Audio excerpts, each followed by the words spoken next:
Hello दोस्तों, आरो यारो के इस निशुल्क प्रोग्राम में आपका स्वागत है और मैं आशा करता हूं कि आप सभी लोग बहुत ही अच्छे होंगे और लगातार अपनी तैयारी को बहुत ही अच्छी तरीके से कर रहे होंगे। तो आरो यारो के अंतर्गत उत्तर प्रदेश विशेष की 2 क्लासेस ऑलरेडी हो चुकी हैं और मुझे उम्मीद है कि आपने उन दोनों क्लासेस को बहुत अच्छी तरीके से देख लिया होगा और उसमें जो भी फैक्ट बताए गए हैं उनको अच्छी तरीके से याद कर लिया होगा और साथ ही साथ रिवीजन के लिए लिख भी लिया होगा। अगर आप लिखना नहीं चाहते हैं तो वीडियो को आप रिपीट मोड में 1-2 बार देख लीजिए, फिर भी चीज़ें आपको बहुत अच्छी तरीके से याद हो जाएंगी। ठीक है। और अब यहाँ पर तीसरी क्लास को स्टार्ट करने से पहले मैं कुछ जानकारी देना चाहता हूँ जो कि आपके द्वारा पूछी गई हैं। क्या क्या पूछा गया आपके द्वारा? तो सबसे ज़्यादा जो चीज़ पूछी गई है वो है कि आप यहाँ पर ये तो करवाई दे रहे हैं, लेकिन हम इसकी क्विज यानी कि इसकी टेस्ट सीरीज को कैसे या फिर कहाँ से ज्वाइन करें।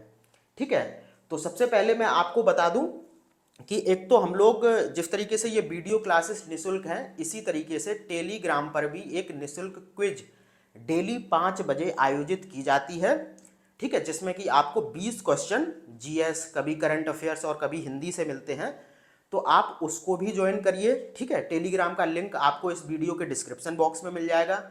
दूसरा, एक हम लोगों की पेड टेस्ट सीरीज भी चल रही है जिसमें आपको 15 फुल मॉक टेस्ट मिलेंगे। ठीक है, कितने? 15। और प्रत्येक मॉक टेस्ट में 140 क्वेश्चन जीएस के होंगे और 60 क्वेश्चन हिंदी के होंगे, यानी कि जो पैटर्न आयोग का होता है पेपर का वही आपको यहाँ पर मिलेगा और 15 फुल लेंथ मॉक टेस्ट होंगे। ठीक है, इसका जो प्राइस है वो आपका 349 रुपये है। अच्छा, 349 रुपये में आपको क्या क्या और मिलेगा? इसमें आपको एग्जाम से जितने भी पहले के महीने हैं, मोस्ट प्रोबेबली 1 साल आप मान के चलिए, उनमें आपको प्रत्येक महीने से 150 क्वेश्चन करंट अफेयर्स आधारित भी मिलेंगे। ठीक है, तो यानी कि आपको ये तो मिलेगा ही, साथ में आपको प्रत्येक माह से 150 प्रश्न करंट अफेयर्स के भी मिलेंगे। तो आपकी करंट अफेयर्स की तैयारी भी बहुत बेहतर हो जाएगी। तो ये क्विज की जानकारी रही। फ्री क्विज के लिए टेलीग्राम, ठीक है, आप ज्वाइन कर सकते हैं। डिस्क्रिप्शन में आपको लिंक मिल जाएगा उसका। बाद बाकी इस टेस्ट सीरीज को आप ज्वाइन करने के लिए, ठीक है, आपको मैं एक नंबर दे दे रहा हूं,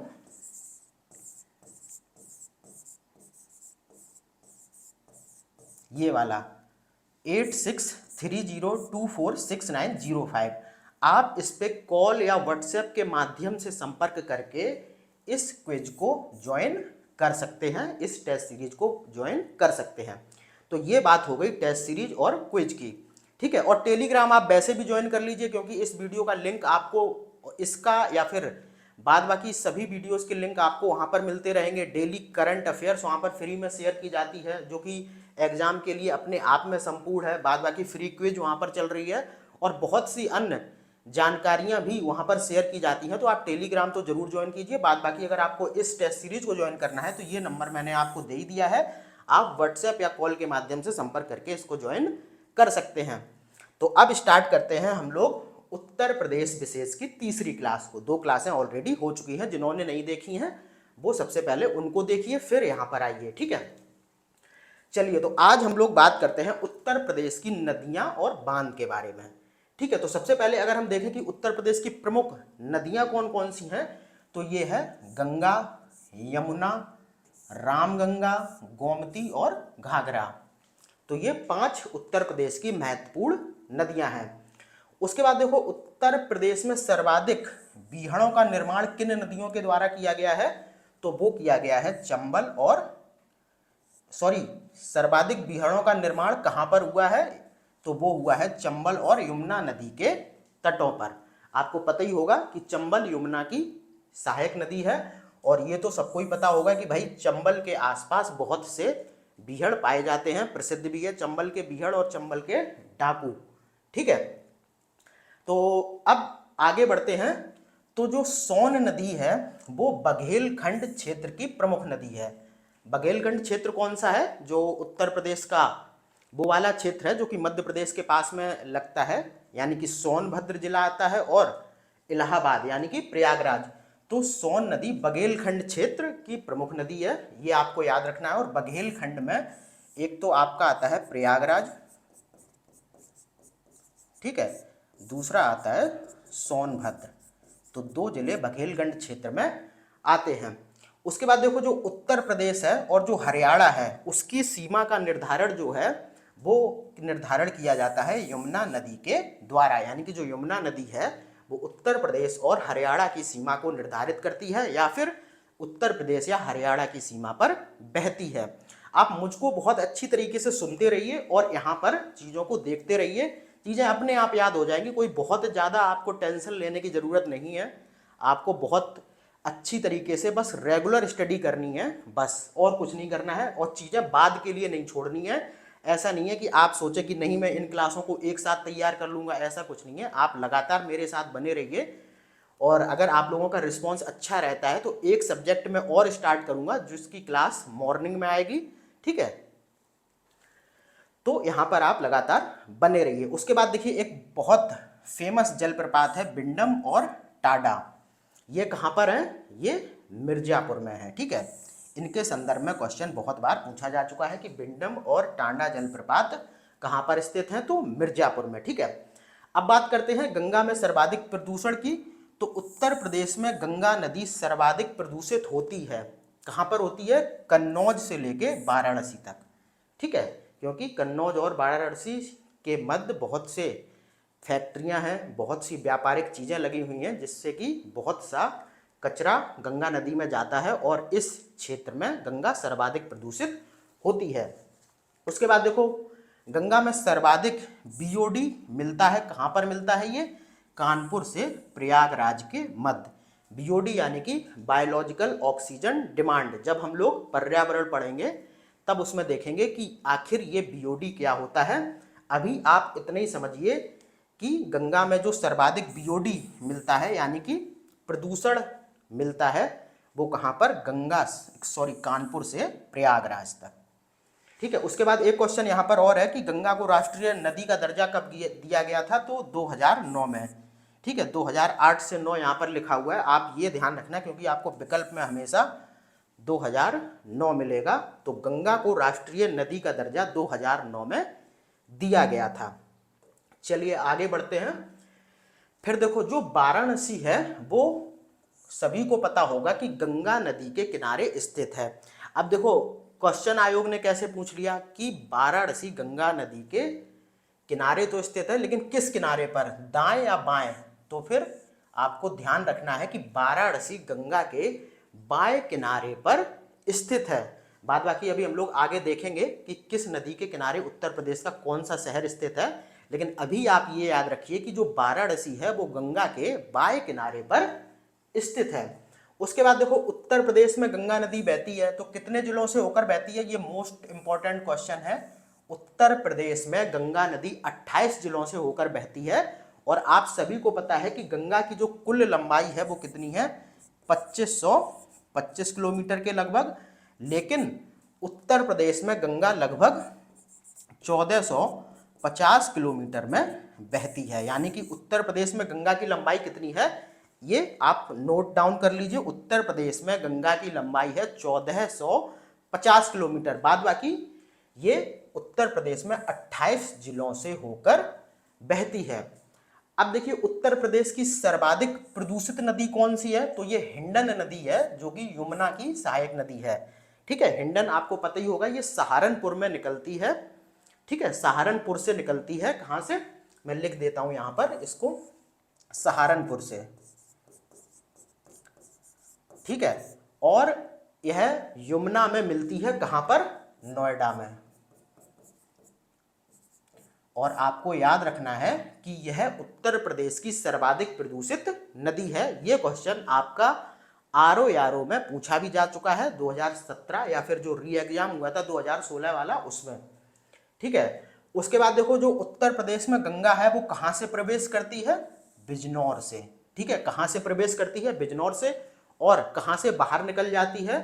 तो बलिया से, ठीक है। बलिया से बाहर निकलकर ये कहां पर पहुंच जाती है? बिहार में, ठीक है। उसके बाद अगर हम यमुना के बारे में देखें तो यमुना कहां से प्रवेश करती है?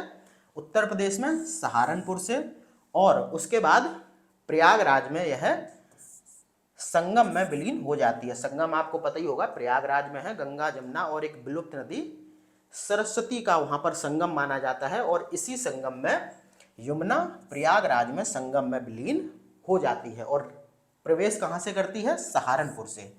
ठीक है। उसके बाद उत्तर प्रदेश में चंबल का जो प्रवेश स्थान है वो क्या है? आगरा। ठीक है। उसके बाद देखो बिहार जलप्रपात स्थित है, तो बिहार जो जलप्रपात है वो टोंस नदी पर स्थित है, ये भी एक यमुना की सहायक नदी है। ठीक है, आपको याद रखना है, यमुना की सहायक नदी। देखिए अभी मैं नदियों के बारे में उतनी ही चीज बता रहा हूं जिससे कि उत्तर प्रदेश विशेष का फैक्ट कवर हो जाए। बाद बाकी नदियों का जो उद्गम है, जो मुहाना है, जो उसकी सहायक नदियां हैं, ठीक है, इन सब के संदर्भ में हम लोग जब भारतीय भूगोल को पढ़ेंगे तब बहुत अच्छी तरीके से समझेंगे और उनको जानेंगे कि आखिर क्या है। ठीक है, बस यहाँ पर आप उत्तर प्रदेश विशेष के संदर्भ में जो भी फैक्ट है उनको रटते चलिए, और ये रटने वाला ही मुद्दा है, इसमें कोई बहुत कॉन्सेप्चुअल चीज़ें नहीं हैं। उसके बाद एक क्वेश्चन यहाँ पर और पूछा गया था, उसको मैंने समाहित किया है कि जो शारदा नदी है वो ब्रह्म घाट नामक स्थान पर करनाली नदी से मिलती है, और फिर उसके बाद उसका नाम बदलकर घाघरा नदी हो जाता है। ठीक है, तो जो घाघरा नदी है वो कौन सी है? जो शारदा नदी है, जब ब्रह्म घाट के नामक स्थान पर करनाली नदी से मिल जाती है तो उसी को फिर घाघरा नदी कहा जाता है। ठीक है, चलिए आगे। उसके बाद देखो जो चंबल है, आपको मैंने पहले ही बताया था कि चंबल यमुना की सहायक नदी है, और यह यमुना में कहां पर मिलती है? तो औरैया में। औरैया में एक स्थान है मुरादगंज, वहां पर ये यमुना में मिल जाती है। उसके बाद देखो गोमती नदी, आप सभी ने सुना होगा, ये गंगा की सहायक नदी है। ठीक है, तो इसका उद्गम जो होता है वो कहां से होता है? एक पीलीभीत में एक झील है, उसका नाम फुलहर या फिर गोमत झील है। ठीक है, क्या नाम है? फुलहर या गोमत झील। तो ये जो गोमती नदी है ये पीलीभीत में फुलहर या फिर गोमत झील से निकलती है, और आपको ध्यान रखना है कि गोमती एकमात्र मैदानी क्षेत्र से निकलने वाली गंगा की सहायक नदी है। ठीक है, तो यहां पर गोमती के संदर्भ में क्वेश्चन बहुत बार पूछा गया है, आप इसको बहुत अच्छी तरीके से याद करिए। क्या याद करना है? कि गोमती का जो उद्गम है वो फुलहर या फिर गोमत झील से होता है, जो कि पीलीभीत में स्थित है, और गोमती मैदानी क्षेत्र से निकलने वाली गंगा की एकमात्र सहायक नदी है। ठीक है, उसके बाद देखो उत्तर प्रदेश का जो पहला ग्राम वन घोषित किया गया था वो किया गया था सोनभद्र के वेलहत्थी गांव को। ठीक है, उत्तर प्रदेश का पहला ग्राम वन किसे घोषित किया गया था? सोनभद्र के वेलहत्थी गांव को। उसके बाद देख लेते हैं वर्षा के संदर्भ में, तो उत्तर प्रदेश में सर्वाधिक और सबसे कम वर्षा किन जिलों में होती है? तो सर्वाधिक वर्षा होती है गोरखपुर में, और सबसे कम वर्षा होती है कहां पर? मथुरा में। तो सर्वाधिक वर्षा गोरखपुर और सबसे कम वर्षा मथुरा में। बाद बाकी अगर हम देखें तो उत्तर प्रदेश में सर्वाधिक वर्षा होती है तराई क्षेत्र में। तराई क्षेत्र कौन से हैं? यानी कि जो उत्तर प्रदेश के उत्तराखंड से सटे हुए जिले हैं, उत्तराखंड हो गया, नेपाल से सटे जिले हो गए। ठीक है, कौन कौन से? जैसे सहारनपुर, बिजनौर। ठीक है, यहाँ पर आप नेपाल में देखें तो सिद्धार्थनगर, खीरी। तो ये जो वो उत्तर प्रदेश की उत्तर वाली पट्टी है उसी को तराई क्षेत्र कहते हैं, और वहाँ पर सर्वाधिक वर्षा होती है। कहाँ पर? तराई क्षेत्र में। चलिए अब उत्तर प्रदेश के प्रमुख बांधों पर हम थोड़ी सी नज़र डालते हैं, और यहाँ से क्वेश्चन आपको दो फॉर्मेट में ज़्यादा देखने को मिलते हैं। एक तो आपको युग्म सुमेलित करने के लिए कहेगा, एक का ए ऐसे आपने देखा होगा इस तरीके से। ठीक है, ऐसे करके आपको मिलाना होगा, और बहुत बार क्या करेगा कि पहले से ही युग्म बना के दे देगा और आपसे पूछेगा इनमें से कौन सा युग्म सही है या फिर सही नहीं है। इस तरीके के क्वेश्चन जब आप प्रीवियस ईयर क्वेश्चंस को उठाकर देखेंगे तो बहुत सारे क्वेश्चन बांधों के संदर्भ में इसी तरीके से पूछे गए हैं। तो यहाँ पर देखते हैं हम लोग प्रमुख बांध कौन कौन से। चलिए स्टार्ट करते हैं। रिहंद और ओबरा जो बांध है वो सोनभद्र में रिहंद नदी पर स्थित है।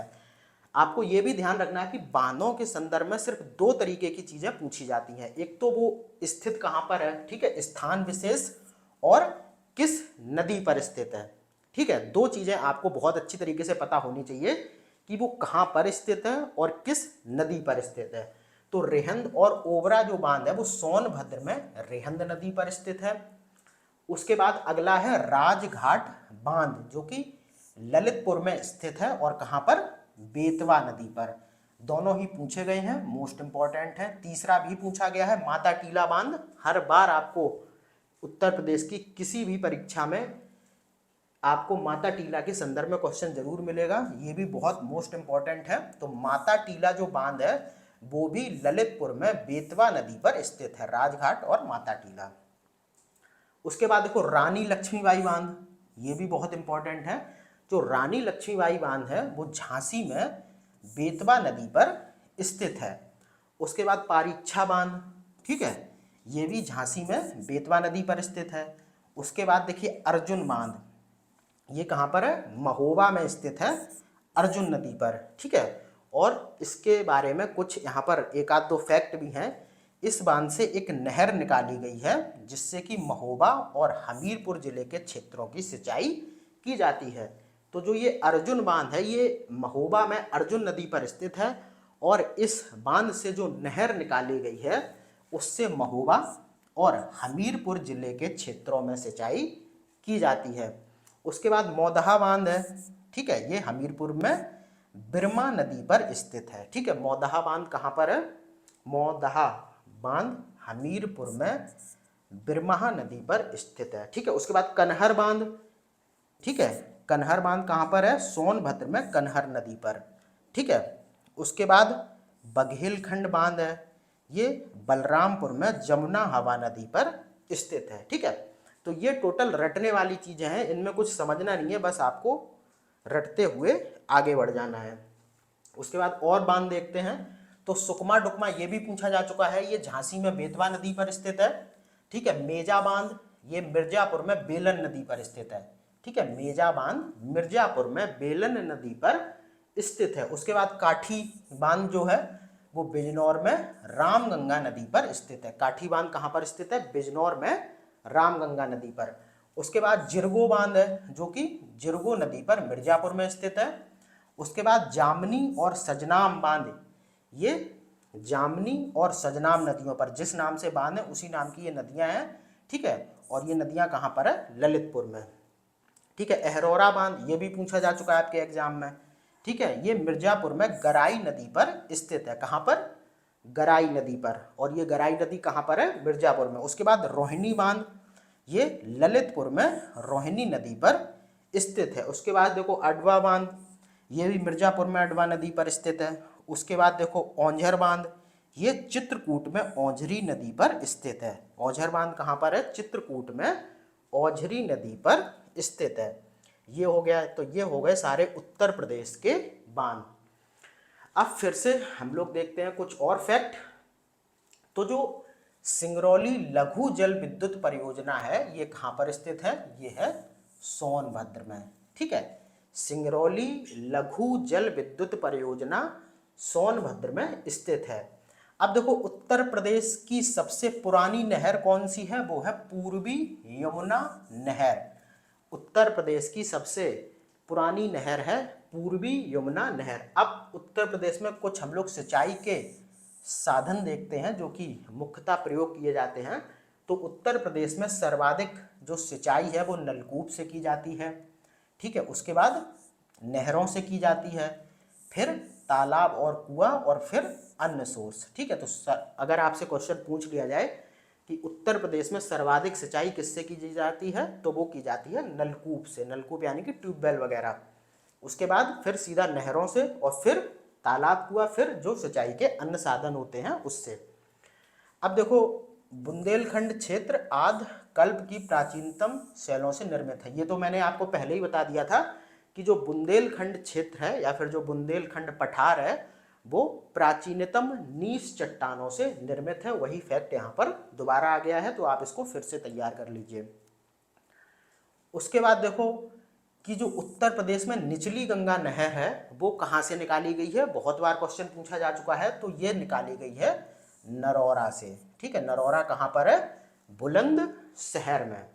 ठीक है, उसके बाद देखो पश्चिम में उत्तर प्रदेश की सीमा निर्धारित करती है, तो यमुना नदी पश्चिम में उत्तर प्रदेश की सीमा निर्धारित करती है, और यह कहाँ पर बहती है, उत्तर प्रदेश और हरियाणा की सीमा पर बहती है, और हरियाणा और उत्तर प्रदेश की सीमा का निर्धारण भी करती है। अभी आप लोगों ने इसके बारे में पढ़ा ही था।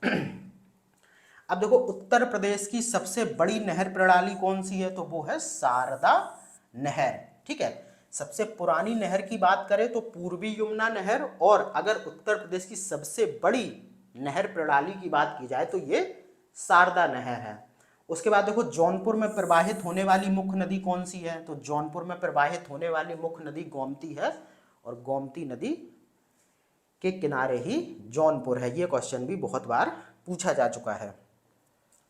उसके बाद देखो उत्तर प्रदेश में जो नदियां बहती हैं और उनके किनारे स्थित जो भी प्रमुख नगर हैं उनके संदर्भ में हम लोग थोड़ा सा देख लेते हैं। तो सबसे पहले बात करते हैं गंगा की। गंगा की हम बात करें तो गढ़मुक्तेश्वर, कछला घाट, फतेहगढ़, बिल्लौर, बिठूर, कानपुर, उन्नाव, डलमऊ, श्रृंगवेरपुर, प्रयागराज, सिरसा, वाराणसी, गाजीपुर, शेरपुर जो कि बलिया में स्थित है, ये सारे शहर गंगा के किनारे स्थित हैं। ठीक है, उसके बाद देखो रामगंगा के किनारे कौन कौन स्थित है, तो वो है मुरादाबाद और बरेली। ठीक है, गोमती नदी के किनारे लखनऊ, जौनपुर, सुल्तानपुर। ठीक है, सरयू के किनारे अयोध्या, गोला, बरहलगंज। ठीक है, आपको याद रखना है अयोध्या के संदर्भ में भी क्वेश्चन पूछा जा चुका है, लखनऊ जौनपुर के संदर्भ में भी, मुरादाबाद, और गंगा के किनारे तो बहुत बार क्वेश्चन बन चुका है। उसके बाद देखो राप्ती नदी के किनारे क्या स्थित है, गोरखपुर। उसके बाद बेतवा के किनारे हमीरपुर। आगे बढ़ते हैं तो कुछ और नदियां हैं जैसे बहुत इंपॉर्टेंट है, यमुना के बारे में हम लोग देख लेते हैं। तो उत्तर प्रदेश का बागपत, वृंदावन, मथुरा, आगरा, बटेश्वर, इटावा, हमीरपुर, कौशाम्बी और प्रयागराज, ये सारे शहर यमुना नदी के किनारे स्थित हैं।